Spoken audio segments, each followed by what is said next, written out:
Ya pemirsa, Anda masih menyaksikan Apa Kabar Indonesia Siang. Di segmen kali ini One Hot Topic akan menghadirkan satu topik yang tentunya tengah menjadi perhatian di masyarakat pemirsa. Apalagi kalau bukan mengenai persidangan dari kasus narkoba yang kemudian melibatkan mantan Kapolda Sumatera Barat Irjen Pol Teddy Minahasa Putra yang masih terus berjalan pemirsa. Di mana kesaksian dan juga sanggahan dari 11 orang terdakwa maupun juga saksi-saksi yang dihadirkan di persidangan ini dapat ditonton langsung oleh masyarakat karena sidang sendiri digelar secara terbuka. Nah, Irjen Pol Teddy Minahasa yang sejatinya baru serah terima jabatan menjadi Kapolda Sumatera Barat dan juga mendapatkan tugas baru sebagai orang nomor 1 di institusi kepolisian di Provinsi Jawa Timur justru harus berakhir di balik jeruji penjara sebagai tahanan dalam memasuki atau menjalani proses persidangan yang tengah berlangsung pemirsa. Tapi sebenarnya seperti apa awal mula kemudian kasus ini bisa terungkap? Ini pemirsa terungkap ketika polisi kemudian berhasil menangkap 2 orang warga sipil pada Selasa 11 Oktober 2022 sekitar pukul 20 waktu Indonesia Barat, yaitu Henry Minahasa Putra. Dan dari pengakuan Hendra sendiri, barang haram yang dipakainya ini berasal dari seorang pengedar bernama Abeng alias Ariel. Polisi pun kemudian bergerak untuk menangani tindak lanjut dari pengaduan atau kemudian nama yang disebutkan oleh Hendra. Dan ternyata polisi mendapatkan kejutan yang tidak terduga pemirsa.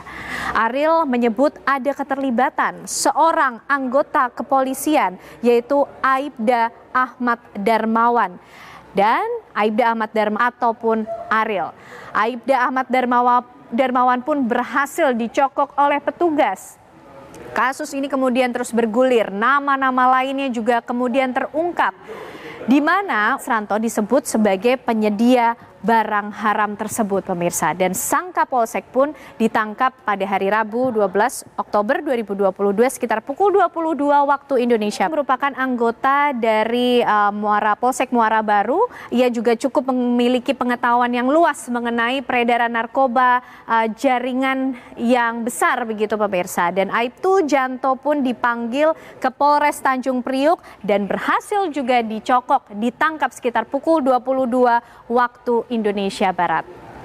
Nah, Aibtu Janto Situmorang pun sempat diketahui bertransaksi dengan bandar narkoba Alex Bonpis di Kampung Bahari.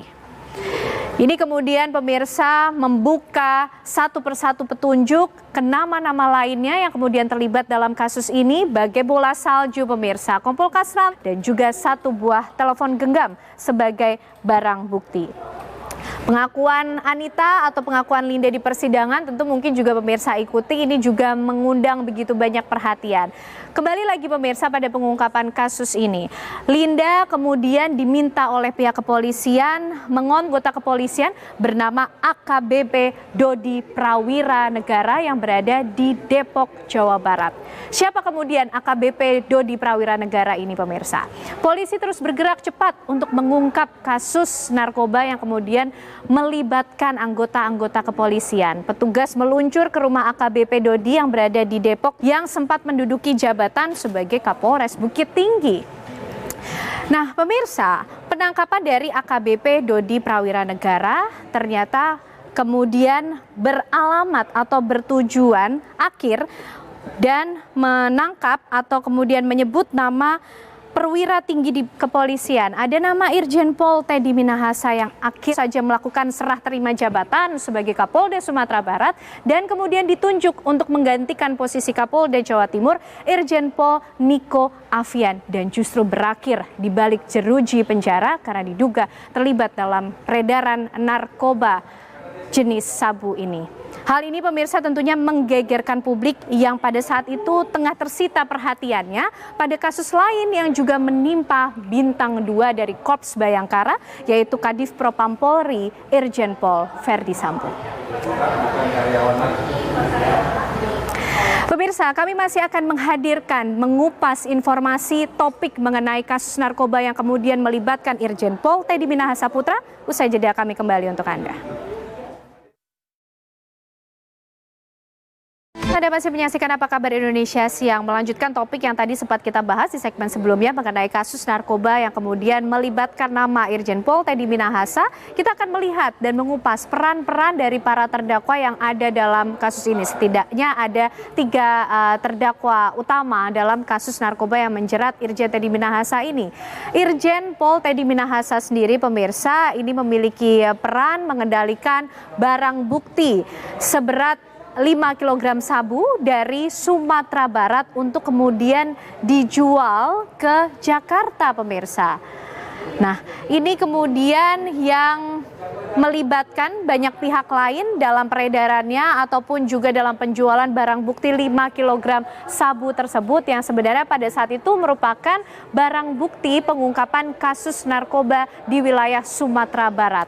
Lalu bagaimana dengan peran lainnya dari AKBP Dodi Prawira Negara, perwira menengah di kepolisian ini, pemirsa, ini berperan dalam mengamankan sabu seberat 5 kg dengan menggunakan tawas dan juga membawa ke Jakarta untuk kemudian diserahkan kepada tersangka lain yang bernama Linda. Jadi pemirsa, informasinya bahwa Irjen Pol Teddy Minahasa ini memberikan perintah kepada AKBP Dodi Prawira Negara untuk mengamankan 5 kg sabu tersebut. Satu warga sipil kemudian yang namanya santer terdengar di persidangan dan menarik perhatian adalah Linda alias Anita. Ia ini memiliki peran sebagai penghubung dan juga mencari pembeli dari barang bukti sabu tersebut, pemirsa. Dan yang menarik dalam pengakuan Linda ataupun Anita di persidangan ini, pemirsa, Linda mengaku memiliki hubungan yang cukup dekat dengan Irjen Pol Teddy Minahasa. Ini kemudian yang mengundang pertanyaan dari publik mengenai sisi-sisi lain dari kasus narkoba yang melibatkan dari Irjen Pol Teddy Minahasa. Dan berikut pernyataan Linda atau Anita di persidangan.